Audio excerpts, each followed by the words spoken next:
Well, first of all, thank you very much for the invitation. It's a pleasure to be back there somehow virtually this time, but it's great. So thank you so much, and I hope this it makes for an interesting conversation. As Christoph has mentioned, I finished my PhD. I submitted it in May last year, and I defended it in October 2022. So somehow what I'm going to explain is a bit of the PhD, how I framed it and how I developed it, and what happened around it during the PhD and after it. I'm trying to make it instrumental for those of you who are researching. So hopefully it will be interesting for you in that respect. So my PhD is entitled, as the previous slide was showing, Collaborative Architecture Barcelona. So it's pretty much situated in the city. And the second title, subtitle, is The Architect as Enabler. So it starts with a pretty much simple observation, which is we are looking at how the discipline of architecture is changing worldwide in different socio-economic contexts, also geographical ones, towards an architecture of collaboration as a response to, let's say, global dynamics, which may include capitalism, lack of affordable resources, lack of legislation in certain cases, and so far and so on, right? So architecture in certain areas becoming a tool for care between communities, which is something that actually we're looking at that as a recent phenomenon, but it's not the case exactly. Already in the 20th century, there are examples in which communities were gaining growing importance over the years as active stakeholders in the project of architecture. So let's say we can oppose that image. In this case, for example, in the right side, Fraiotto discussing with dwellers of his project how the house should be built. We can oppose that, let's say, to the architect as an autonomous mind who's creating, let's say, in an abstract world away from everyday problems, right? As I was mentioning, this is situated.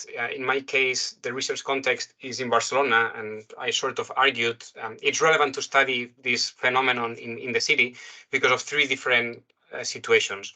The first one is the 2008 worldwide crisis, the real estate crisis, turned up into some sort of social revolution in 2011, which brought the politicization of overall society and a claim towards social agendas also in architecture.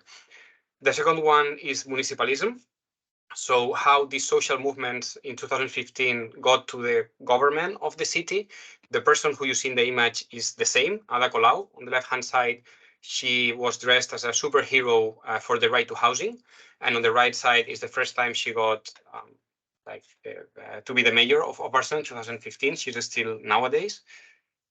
So this brought a very specific historical moment in the city, which is that grassroots movements were not opposed to the institutions, but actually governing them. And of course, this brought a new wave of social movements against the institutions, but that's, let's say, a side comment. And then the third one is that this process over the last decade produced a number of different projects, which became a really effective response from the discipline of architecture to urban problems in which both public and private procurement were not being able to address for different reasons. Thank you, Christoph.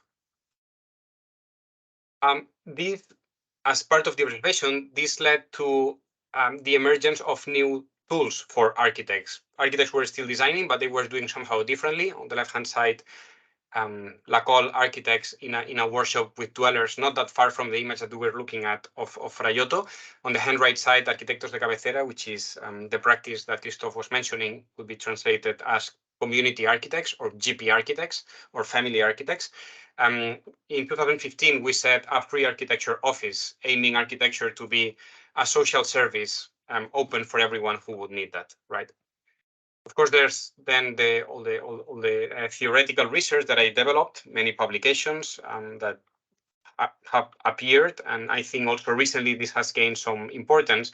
And as the historical one, there's Sherry Arnstein's ladder of citizen participation, which pretty much classified social engagement in a ladder that you can see on the right-hand side, depending on the power relation pretty much of the different stakeholders. So on the one hand, below we would have the manipulation of citizens by the institutions or by power, and on top of that, as opposed to citizen control, which is something that has been discussed over the years, you see 50 years now, more or less, by many different authors, right? So this was my context. then question myself, how would I position myself as a research within this? So I identified the shift in the discipline of architecture at 3 different levels. On the one hand, the architectural practices, shifting from traditional studios to collectives and sometimes cooperatives of architects. So from the main practitioner, let's say Corbusier, one name, but then he had 20, 30 people drafting at his studio, a complete shift in this understanding of the figure of the architect towards a collective. Then the production process, including new roles, the one of the enabler, and new design methods, and finally the outcomes. What did this produce as a result? So the aim was pretty clear in this case, right? What's the impact of a collaborative process in architecture within and beyond the discipline?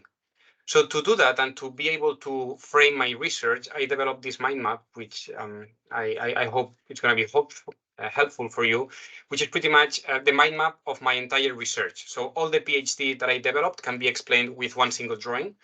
On the one hand, what I just explained, the context and the disciplinary shift, the aim and objectives of the thesis, and then the different lines of inquiry, which are, again, I don't know if you can see my mouse, but the 3 different ones that I just explained, right? The organization of the office, the production process, and the outcomes, followed by a number of research questions and specific methods to each of these questions. So I realized that I needed different methods in order to gain the data, in order to respond. For example, what were the new aims and goals, which were the new professional roles, on which were both the constructed outcomes and the non-spatial outcomes of the research, right?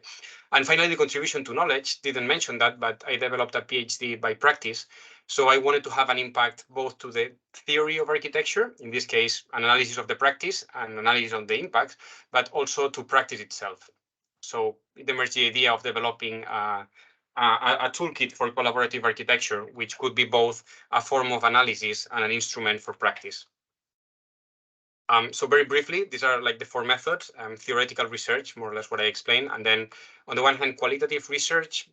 These are interviews that I developed according to different case studies in which I pointed out at conflictive case studies. So urban struggle and what was the role of architects, how they positioned themselves in that struggle. Then practice-based, as I mentioned, this is part of Arquitectos de Cabecera, where we engage with different community projects. So I developed that as part of the research, and to me it was essential to understand how these practices operated from within. And to me that was a knowledge that could only be gained through hands-on practice. Also, as a designer from the office, this is a project that, if I have time, I can explain very briefly. But that's a cooperative housing project that we developed in the city, applying some of the tools developed from the PhD and testing them in practice with a real community to design a building that eventually won an architecture competition. So it was a way to test whether the hypotheses were working or not. And finally, participatory action research, which was about testing all these tools with different architects collectives at the School of Architecture as well, and asking them whether they operated in a certain way, but articulated through the toolkit that now I'm going to show, right? So pretty much that's, to me, one of the main contributions of the PhD, which is this toolkit that I mentioned. That's the one that I submitted as part of the PhD. And pretty much it emerged at a moment in which I realized I lacked the tools to analyze collaborative practices in architecture, because quite often those practices are either described from a theoretical point of view or sometimes even from sociology. But what is somehow hidden is the tools employed to make these decisions and the material that they produced. So everyone knows, for example, the picture of La Borda as a cooperative housing building, quite well known, that is finished, but it's not that known the architectural thinking that brought to that outcome. So I was much more interested in the process of decision making in a collaborative manner than actually the spatial outcome of it, even though it was important as well, right? So what you see in the screen, it's that toolkit that aimed to classify all these different tools that architects employed in a taxonomical manner, in a way that could serve as a part of the analysis for the PhD, right? So on the one hand, I argued that this was a way of enabling a reflection on practice, an instrument to analyze that, and then finally to inform practice, because this toolkit went back to the architecture offices that were part of it. These are the different sheets, as you can see. So it was tried to be very analytical in a way that it had a code, a title, the description, and then a few examples, each of them. And then at this point, I decided to organize it by project phases, even though it's quite limiting or traditional, maybe in a not very nice sense.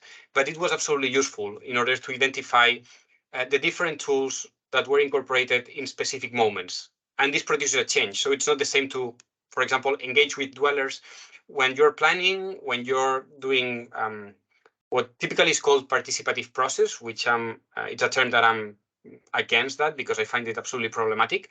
But that would be, for example, looking at what are the needs, then the strategy phase, design, or even execution, right? So these are the different codes and the different tools that were organized. And then I crossed that with Arnstein ladder, which you can see here. So on top, we have user-driven. Below, we have professionals, pretty much, in the different phases. So management, data gathering, and the drawing of this data, cartography, analysis and design of the project, design, execution, and post-occupancy. So this allowed me to understand that certain projects are not community-led or are not publicly led, but are somehow a mix between them in which projects could jump from one row to the other one in an understanding that actually overcomes these ideas from top-down and bottom-up, which became very limiting in order to describe the case studies. So also to explain you a little bit the process of the PhD, understanding that this may be of your interest, this is the evolution of it. So the first version, which was from May 21 till the submission, which is May 22. So the first 3 years of the PhD, this was somehow in the back of the mind drafted, but it really got developed in depth for the last year, in which what you see here is the evolution of the content. So each of these are the different tools.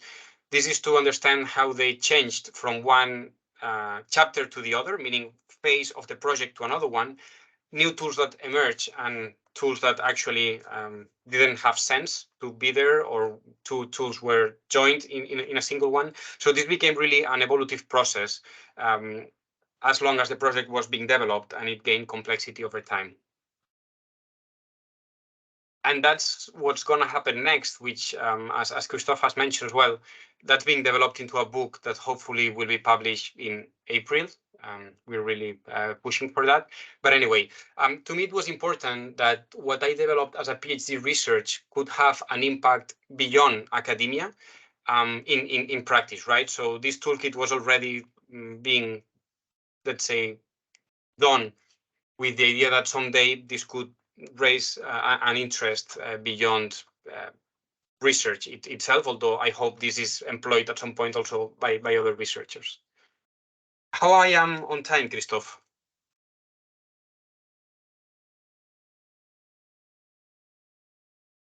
Hello? Sorry. Well, you are on time. It's perfect. If you want to share a bit more, please go ahead. Okay, good. Thank you. So just very briefly, this is a little bit an input from the topic of cooperative housing in Barcelona. These are the building permits in Spain. So it totally collapsed in 2008. That's to explain also the collapse of traditional forms of understanding the household. So we see that typically we still design houses for mom, dad, and 2 children. But actually, when we read the news, the people that is living in the flats of the city, because Barcelona is a city of flats, not actually of single family houses, it's quite different from what still is being what is still being produced. So somehow cooperative housing is becoming a response to the housing crisis that we suffered, or somehow still suffering, and the lack of affordable housing, especially for young people. In a moment, you see Ada Colau here again, in a moment in which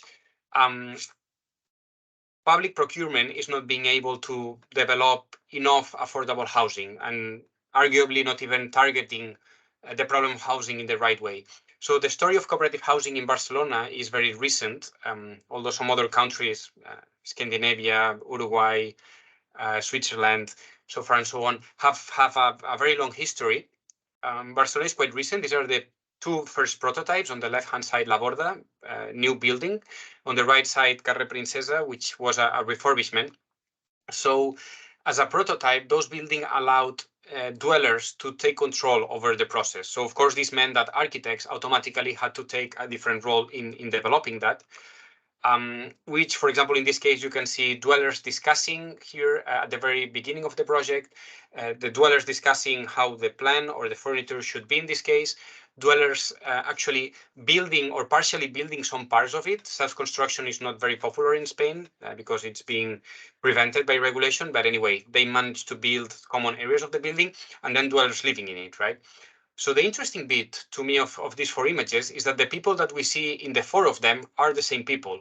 So it's the opposed as a key delivery kind of dwelling provision, be this public housing or houses that one would buy or sell. But actually, this is part of an ongoing conversation.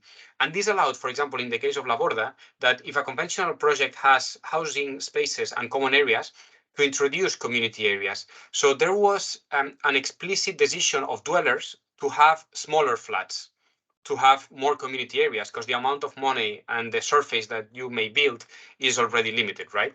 So they gained all these areas, understanding that this could be an extension of the house outside, let's say, of the privative dwelling.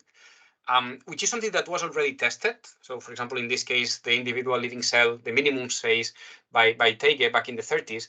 But the big difference is that in the case of cooperative housing, dwellers are the ones deciding that. So somehow it could be argued that this idea back in Soviet Union in the 30s, actually, it didn't work very well because users were dealt as passive receivers of public policies. And cooperative housing is actually understanding them as proactive, as adults or adult citizens capable of taking their own decisions.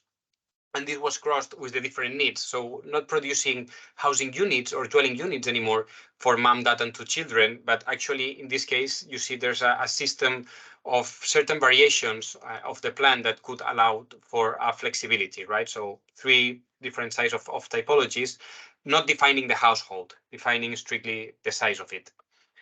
And then, as you can see, that's the first floor plan, for example, in which that's the community space. That's the very well-known courtyard, the access to Can Bayo, which is here, and then dwellings. And then this leads to a very, I would say, exceptional image, an exceptional building, which you can see the greenhouse, then these are the dwellings, these are the guest rooms, shared space, the laundry is back here, bicycles and entrance here. So there's a typological, material, and social engagement experimentation that could not be produced in both public and private procurement, precisely because dwellers were not part of this conversation. So this continued. Then there was in 2017 competitions for different plots, and in 2020, that's the building that I mentioned before. We won that one, which just very briefly, it's organized about a number of community spaces or shared spaces. In this case, for example, that's the rooftop as the most privileged space of the building. That should be the one that should have access for the entire community. And then a promotion of shared areas and community spaces precisely fostered by dwellers. In this case, one could access the living units through the street in the air, which is, again, an idea that has been repeated over and over. But those of you, for example, who visited the Robin Hood Gardens before its demolition, those corridors didn't actually work very well. And this leads, I think, to the conclusion that if we don't engage with dwellers, the space may fail, because as architects, we cannot design spaces not considering how the space will be used and by whom, right? So in this case, for example, it pushed the idea of flexible household a little bit more. In this case, the dwellings could be able to increase and decrease over time, and this is because the property is single for the entire building. So that's what we delivered to the cooperative, asking them to just set the limit of the house. One can read already kind of an Abraken floor plan here. And then this could allow from different typologies to emerge. So for example, these are nuclear flats, these are cluster living, and this is extended housing. And just very briefly, I'm going to explain you how that related to the PhD. You can see some images, workshops with the community. But then I think, just to conclude, that's what I wanted to show. That's the moment in which the research of the PhD applied to the use case studies. So what you see here are the different codes of the tools that allowed La Borda to exist as a building, right? So these are the specific tools that both architects and dwellers employed throughout the process that were analyzed in this sheet that I showed before. And to me, it was important to understand the process of decision-making architecture. So who takes decisions, whose responsibility it is, and who also benefits from that, right? So I just developed this analysis for 25 different projects, which included facilities, refurbishment, housing, heritage buildings. And as conclusion, actually, I realized that this process of collaboration does not depend on a specific kind of project, like could be, for example, cooperative housing, but it's more a will of the promoter and the society, and of course, architects to engage with this process.